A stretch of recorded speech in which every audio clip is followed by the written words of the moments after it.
Hello, everyone, and welcome to the session Exiled Media Strategies, Survival Strategies. My name is Olga Simonovic, and I'm GIJN regional editor, cover the region of all former Soviet Union countries.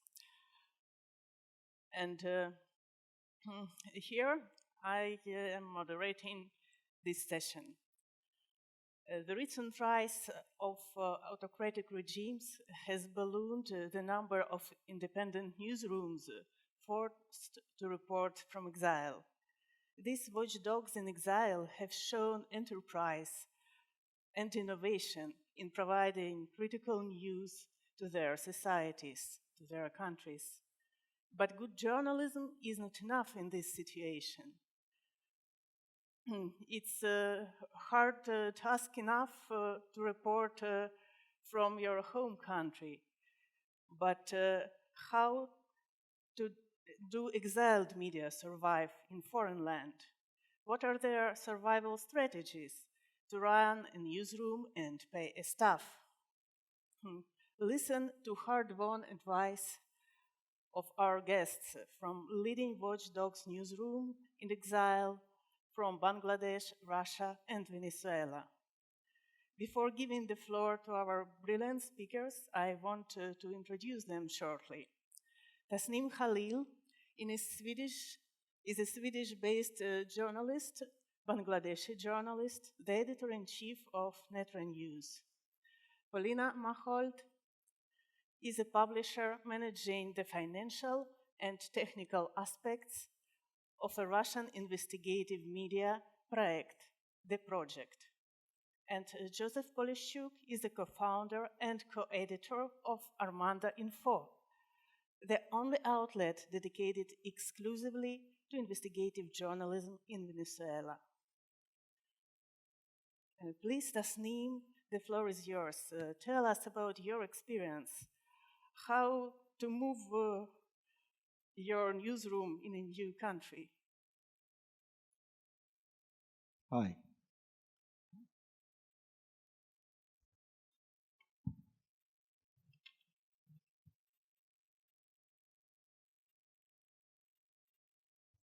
Yeah, that's what. Right. Hi, everyone. So I'm going to start with a story. Back in 2020, 2021, I received a phone call from a young guy, a young worker, expert worker in Malaysia, who ended up there from Bangladesh. And we talked for about 30 minutes. And he tells me about a secret torture chamber somewhere in Bangladesh. And we continue talking. And eventually, that phone call turns into one of our hardest hitting documentaries, for which we received a nomination for this year's Global Shining Light Award. So what I'm going to tell you here is that how exactly do you build an organization, do you build a newsroom to do the kind of journalism we have been trying to do, and what kind of impact you should aim for. Okay, so here is my contact details also. XCOM is Twitter, it's not a pornographic website, just so that you're not confused. So if I do plan to write a detailed tip sheet on this presentation, so I'll really find it helpful if you send me your questions so that I know that what kind of tips exactly you are looking for. So that feedback would actually mean a lot to me, and also obviously the organizers who would later upload that to their website. So number one, before everything else, forget that you are an exiled newsroom. You have to forget that. Exile is a philosophical concept, but you are, for all intent and purposes, you are a newsroom in the country where you are. So we are a newsroom in Sweden. We work according to the Swedish law. We are subjected to the Swedish jurisdiction. So keep that in mind and then get ready for tons of paperwork. I mean, that's the beginning. I mean, that's the most boring part and the most frustrating part.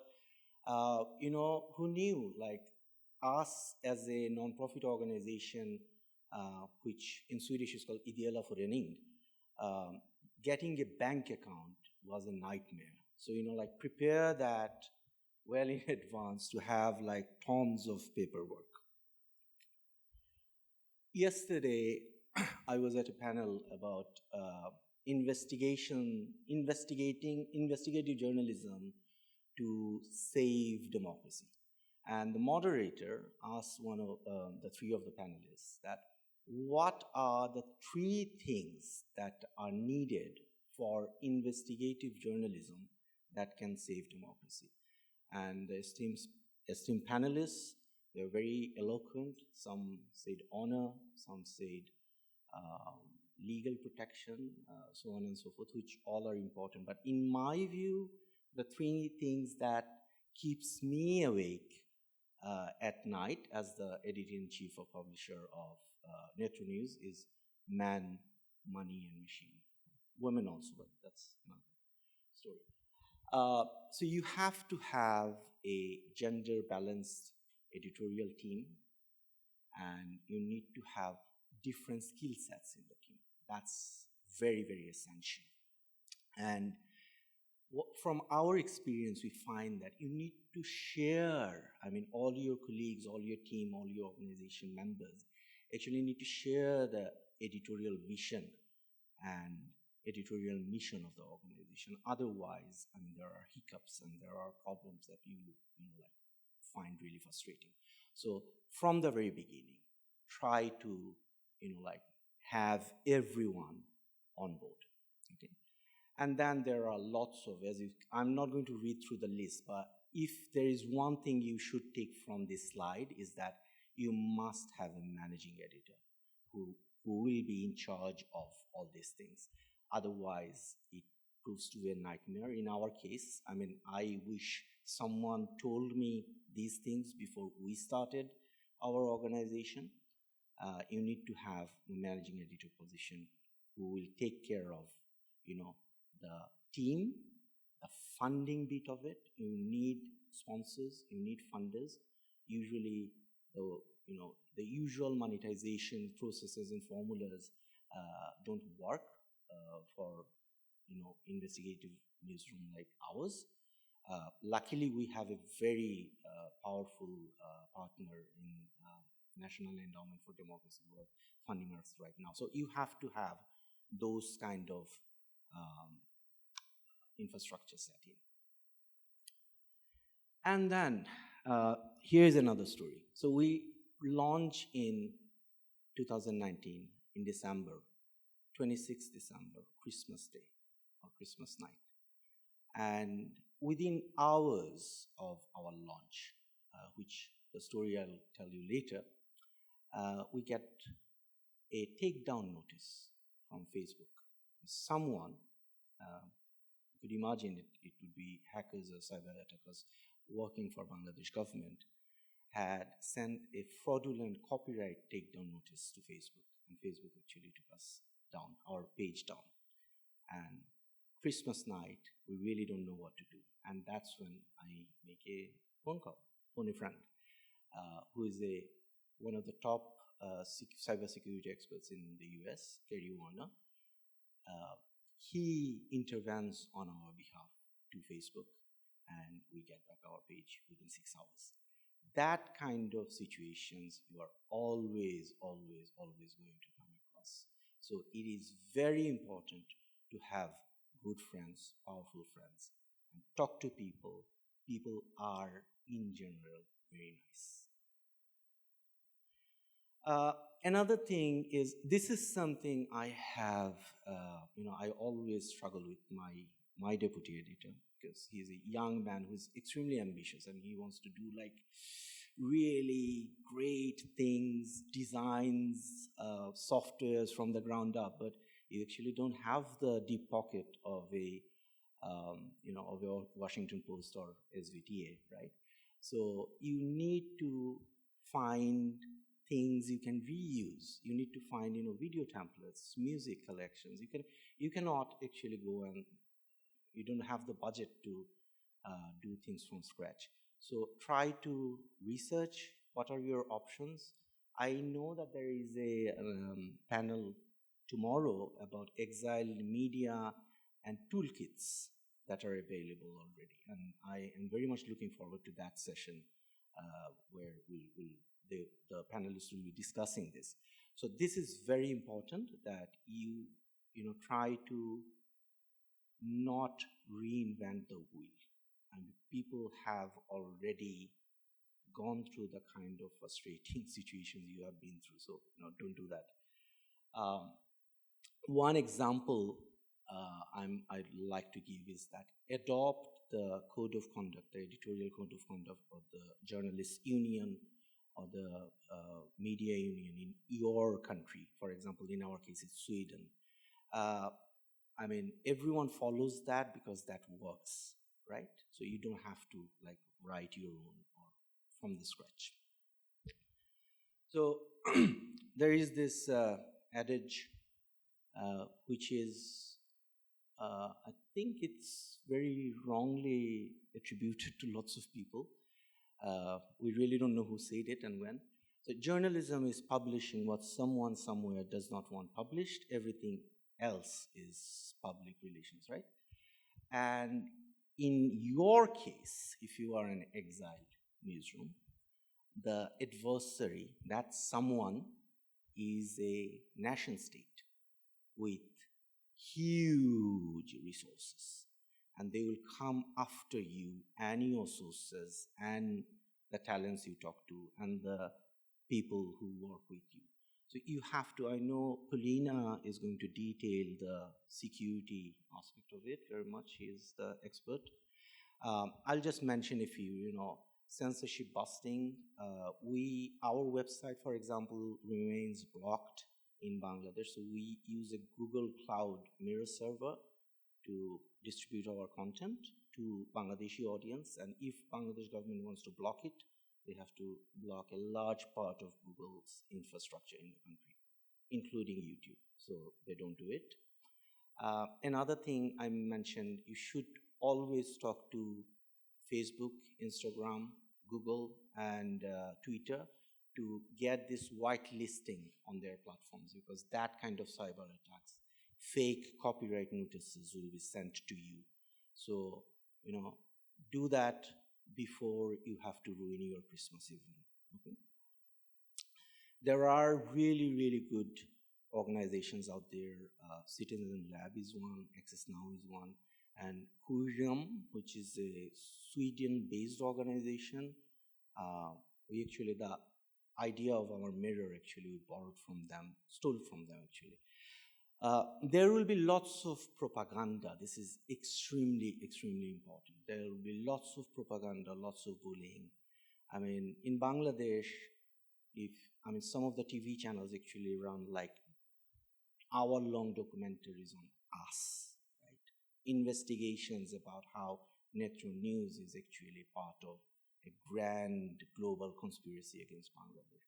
So that kind of thing will always be there. So prepare for prepare to go through that mentally taxing situation.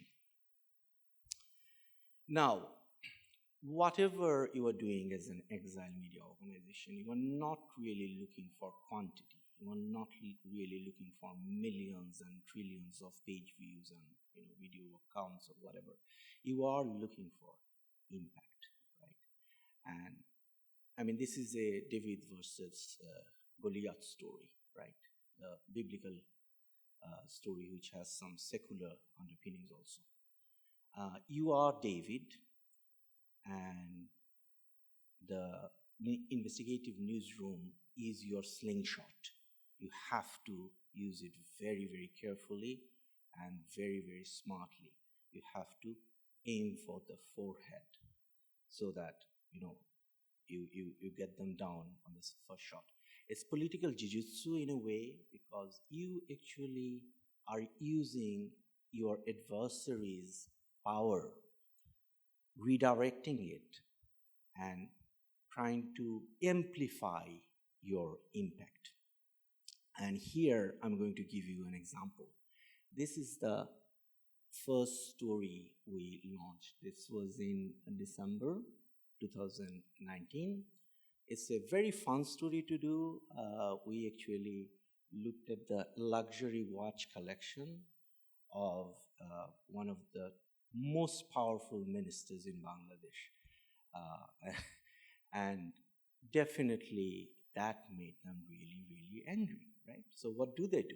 They block our website. And then that creates something called the Streisand effect, right? Because why exactly? I mean, no one knows about Netro News at that point, right?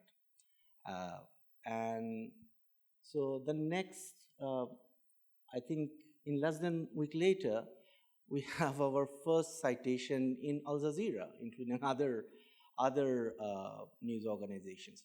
So in blocking our website, Bangladesh government actually just hands us over the biggest PR victory we'd ever score. And it's still going on. I mean, we always do that. We always try to, strategize. We always try to think about the kind of pushbacks we are going to have and use that to our advantage. I just wanted to say that, I'd have loved to talk more about, our stories and what we have been doing. So if you are interested, during the Q&A, I'll definitely talk more about that. But I just wanted to put these to-dos and tips out there. So if you are thinking about building an Exiled newsroom, I hope that you find it useful. May I ask you Yeah. to was this the story after which you have flee your country, or it was another story? No, I left Bangladesh back in 2007. But at that time I was working in Bangladesh. But so in 2007 I had to leave the country after I was picked up by the military intelligence agency there, and I was tortured, and I was in detention for a very short time, and then I went into hiding and eventually left the country. So this is not the watch story that made me end up here. Thank you. Oh, so punctual. Thank you. Yeah, okay. Polina, the floor is yours. No, and yeah, I know you have this plan B and risk assessment.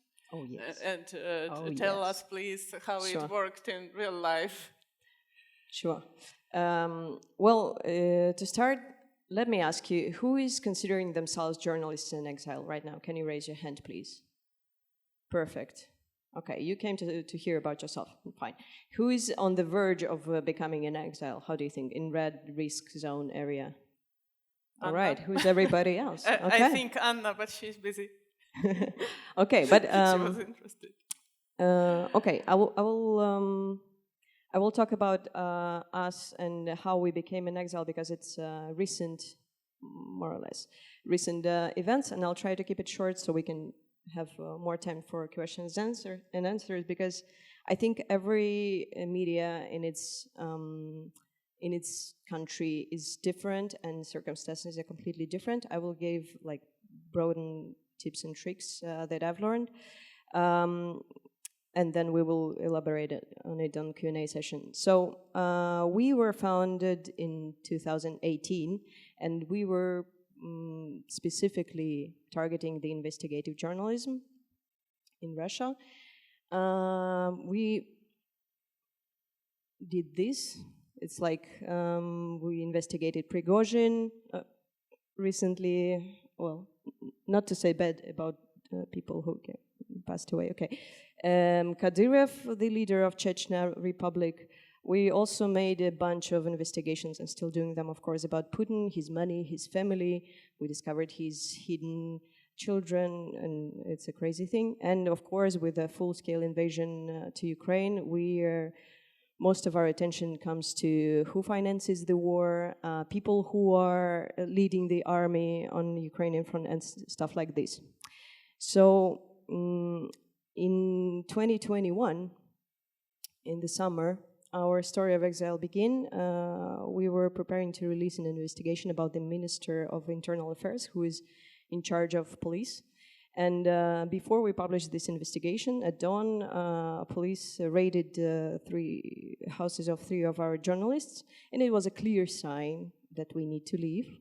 So after they were released, we had a huge discussion what to do. Of course, by that time, we had not only emergency protocols in hand and developed every kind of secure measure that we could think of at the time. Every our journalist had ready passports, Schengen visas. We had partners in the West who would help us in times of need and stuff like this. But it's always a question, what is the last signal you get when you need to push out this emergency protocol? So we had this huge discussion among the team, and we realized that, of course, it's one of the last warnings to us. And we still were left in Russia. And surprisingly, the reaction of the state was quite cruel and shockingly rapid, because in 2 weeks after that, Project was announced, labeled as an undesirable organization, the first Russian media to be labeled like this.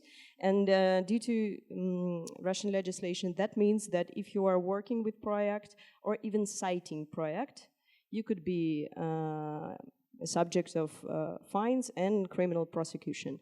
For team members, it was definitely right away criminal prosecution, so we didn't take any chances. We pushed through emergency protocol, and these actions of the state were surprising to us because it was cruel, and I'll explain you why. Almost every independent Russian media right away erased all the links to our website. And people started to delete our links in social media. So we lost every distribution channel we had, almost every. And it was disappointing, I must say, understandable, but disappointing, especially towards our media colleagues, because it was clear that we are just the first. And yeah, okay, we managed to get Putin angry, but we're not the only one. And we have colleagues who will continue to work, and the same will happen to them. So we were, of course, right, as you know. This is just some numbers for you to acknowledge what happened in Russian media in the last 2 years. 2023, I don't take just because, I mean, it got worse, much worse, of course. So how to prepare to such a situation? Oh, okay, you need to do, yeah, sure. How to prepare? First of all, I might sound like a subject of our own investigation, but the main 2 things you have to have: money and connections. Without it, you're lost. Your cause is doomed. And this is Project. This is our last picture before. It was just right after we had this huge discussion. Should we leave? Should we not? Maybe we should stay a bit. Let's check our emergency protocol, how fast we can leave in times of, but we don't want to leave, and stuff like this.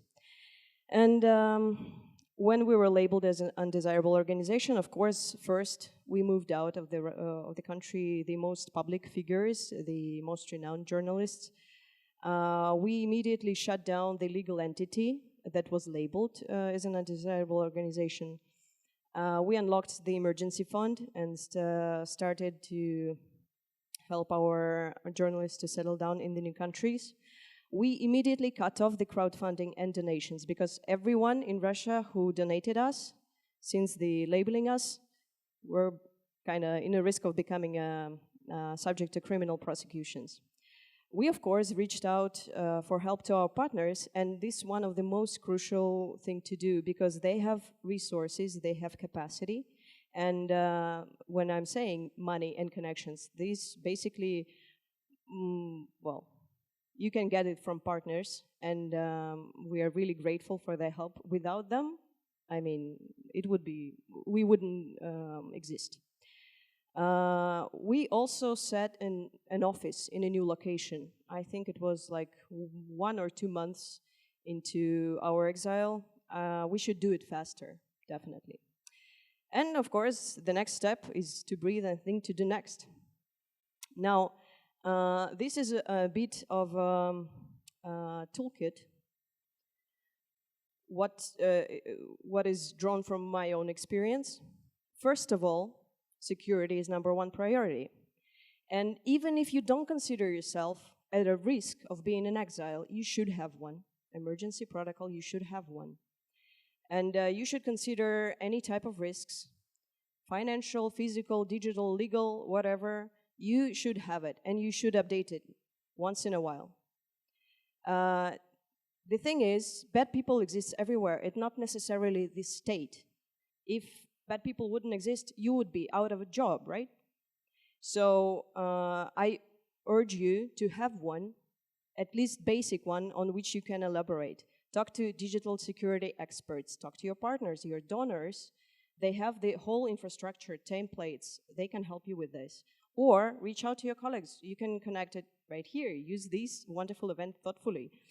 And of course, before leaving the country, you would be in a position of, you would be highly vulnerable. Use all technologies, burners, cash, whatever you can think of, and don't think it's a paranoia. You're investigative journalists. You're always in danger, whatever country it is. And of course, learn how to use cryptocurrency safely. Bitcoin itself won't protect you. Go ahead and check what the technology has to offer to you. For example, for us, one of the, I was really surprised how our team, 20 people, was resilient in taking action and living. I had to go hand in hand with them, basically to the airport, sit them on a plane, say goodbye, you're going away, no, you're not going back if you want to work with us. Because if you don't want to leave the country, we're terminating the contract. I can't guarantee safety for you, so, and I'm not going pay to you when you're in Russia, because I don't want you in jail and on my responsibility and my conscience.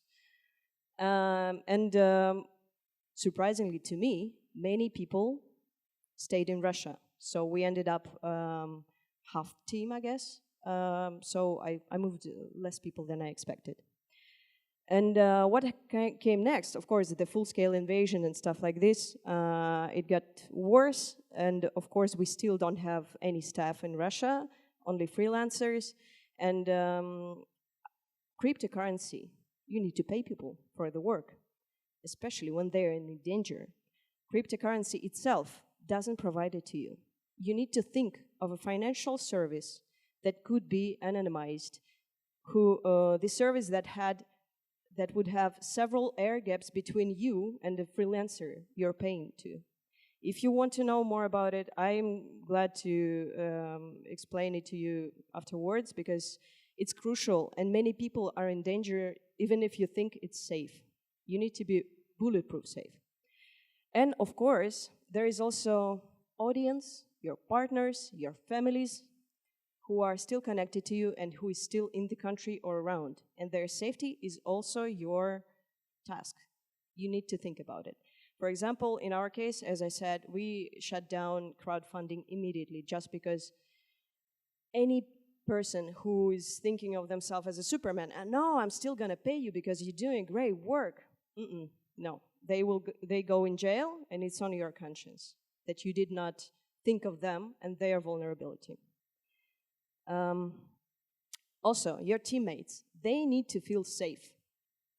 And as I said, documents and visas, I mean, it's priority number 0. Mental health.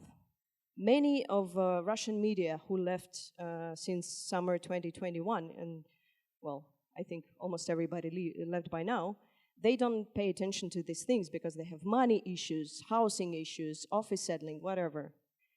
It's important. Your people will break down. It's really hard to move in one day from your home country to another land hostile environment, whatever, find a person who could speak to them yourself, and please be careful about your own mental health. It's crucial.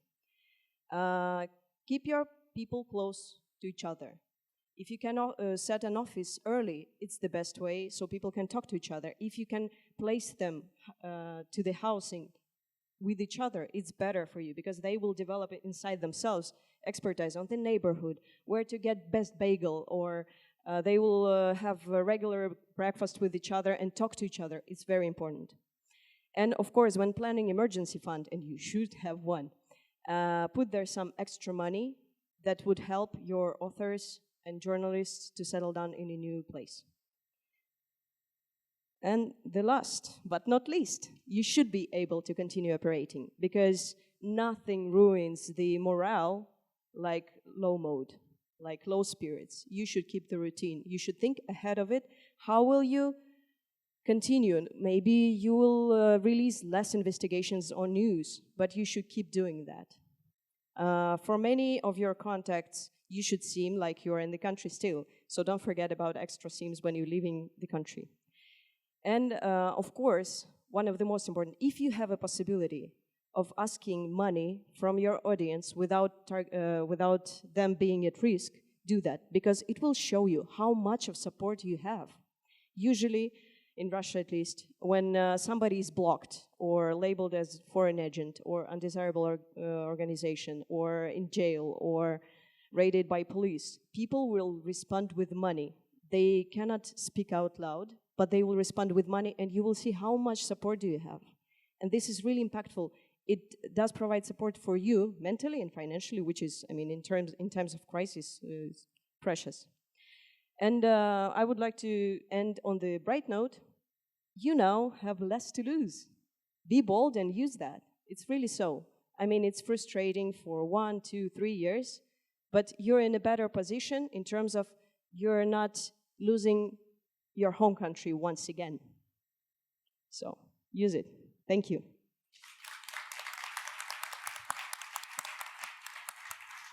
Thank you so much, Paulina. And as Paulina said, it's important to continue your work, to report. So please, Joseph, tell us what methods and tools are you using to get information from inside the country? Yes. Thank you, Olga. Thank you, everyone. Good.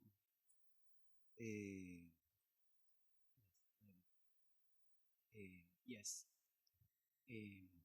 I am Joseph Polisuk. I am co-founder and co-editor of Armando.info. That is the only website dedicated exclusively to the investigative journalism in Venezuela. And the next year, in July, we are going to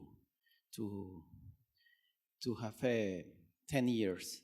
A half of this time, we have been in the exile, a word that is even today quite weird for me. So before telling you how we are operating, let me explain you what have happened in the last 10 years and how we progressively we have lost democracy and the free press. So I can tell you that in 1998, I entered in the university. I began my university career at that time in October, and 2 months later, Hugo Chavez seized power. So my professional career has been always during the Chavismo, and I've been a witness how we have lost the democracy progressively. So at the beginning, in the early 2000, the officials, the public organisms used to hang up the phones and deny the information. Then the president, Hugo Chavez, used to chain all the TV channels. This is a word that it doesn't exist in English, but the chains, it's a power that the president could, even today, he can do to chain all the channels. And this was not just against the freedom of information, the free press, it affected always the business model. And this is one of the things most important that I've learned. It's not just about that. We have to find a way to continue doing and exercise our journalism. Is to find a business model to continue and to don't be in a corner like a lot of journalists and media are doing now in Venezuela. Then it was a time of a lot of aggressions against journalists, against media, from, for example, military, but also from paramilitary arms of the government as well. In 2006, President Chavez closed a TV channel. He retired the concession, and it was a before and an after. Since that time, it was the first time that a TV channel was blocked, was canceled, was closed. And now, today, me, for example, I have my passport canceled. I can't return back to the jail, and our website is blocked, but it's not blocked everywhere. It's a sophisticated censorship. I mean, imagine that right now you can access in Gothenburg to our website, but not in Stockholm, and tomorrow the opposite. This is happened. We don't understand at all how they do it. Actually, our server is in Sweden, and I was talking with the people of Curium, trying to understand how they do it. So it's a sophisticated censorship that affects, again, our business model, and it's not like right now in Nicaragua where they have another situation and they are formally blocked. So be careful with that, because sometimes I am more afraid about these situations than others. So I was telling you about when everything began with Hugo Chavez, but when he died, Maduro seized power, and he inherited the power, but not the leadership. So if you cannot with the enemy, buy them. And this is what Maduro did with a lot of media outlets. For example, the newspaper where I used to work, El Universal, for almost 10 years. And when he bought this, he know some offshore companies bought the traditional and the most important newspapers. And this happened to me in El Universal. And this is the reason because I set up with my colleagues, Eval Scharfenberg and Alfredo Mesa, Armando.info.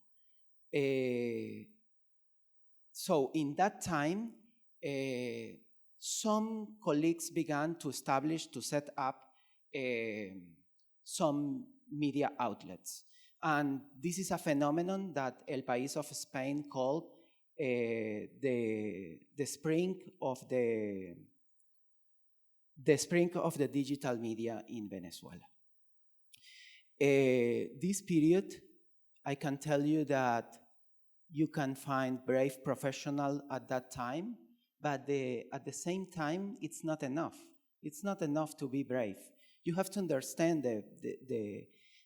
the system and to see what you can do. Even before the COVID, it began a process of lack of newsrooms. The media outlets went to bankrupt. So it was difficult to continue because, again, the quality of the internet is very bad right now, even worse than Haiti.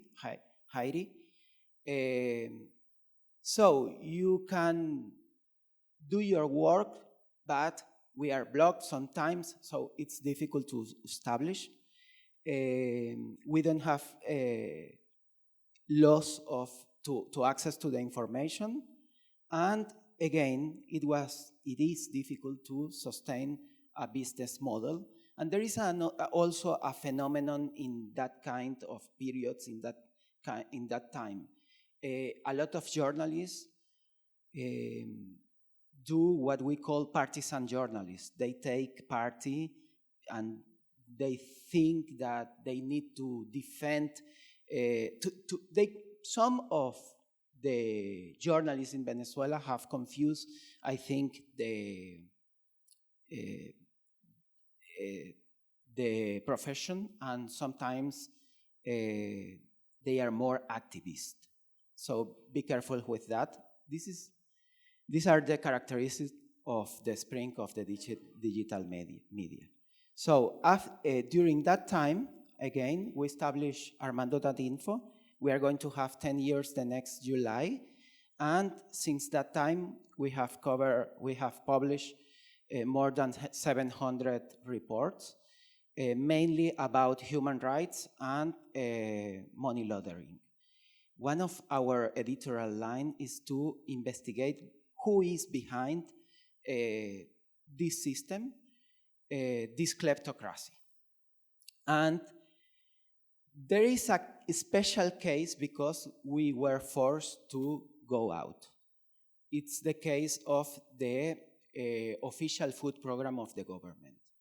When Maduro seized power, it was new, an official food program, and a lot of colleagues used to criticize and denounce that they were using the food in a hunger time in order to get votes in a clientelar system. We decided to investigate who was behind that, and we found a Colombian businessman, Alex Saab, who sued ourselves in a case of defamation. But right now, this Colombian businessman is, according to the government, a Venezuelan ambassador. They nationalized him after the US government, the US justice, processed him when he were extradited from Cabo Verde. He was traveling from Venezuela to Iran, and he made a stop in Cabo Verde, and he was extradited to Miami. And there, the process is proving what we said before. He is a proxy man of Nicolás Maduro and was laundering money of Nicolás Maduro in that program. In some other programs as well, but this is one of the cases that we have that we have reported about the food program. And what we found is that they use offshore companies. They open offshore companies in order to give, for example, milk, and we tested with biochemical test. We tested the milk that they were spreading, and that's not milk. It's salty, for example. It has sodium and doesn't have vitamins. So because of this case, this guy sued ourselves, and we had an insider in the court, and there was a day long story short, it was a day that an insider told us that they were going to our house, and they were, but this day we were in Colombia. So thanks to the Revista Semana in Colombia, we continue the story, and finally we could prove the links with Nicolás Maduro. So after this time, we have been working from the outside, firstly from Colombia. Now we are spread in some countries. We have people in Spain, Miami, Colombia as well. I am in Mexico right now. So before COVID, we made an hybrid newsroom and also a remotely newsroom. And some, yes, briefly, some things that we have to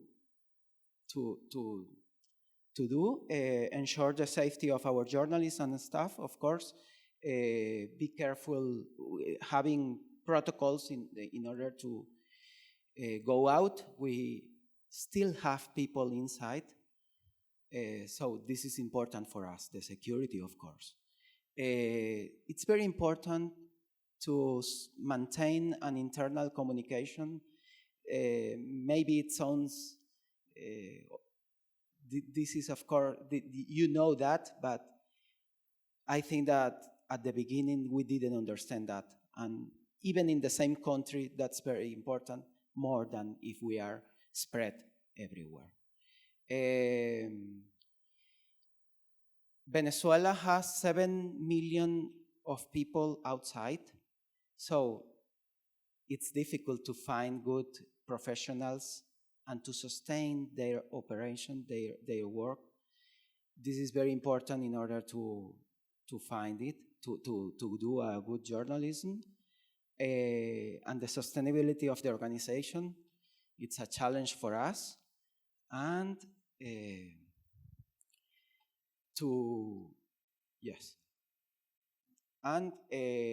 we are using different methodologies in order to get the information.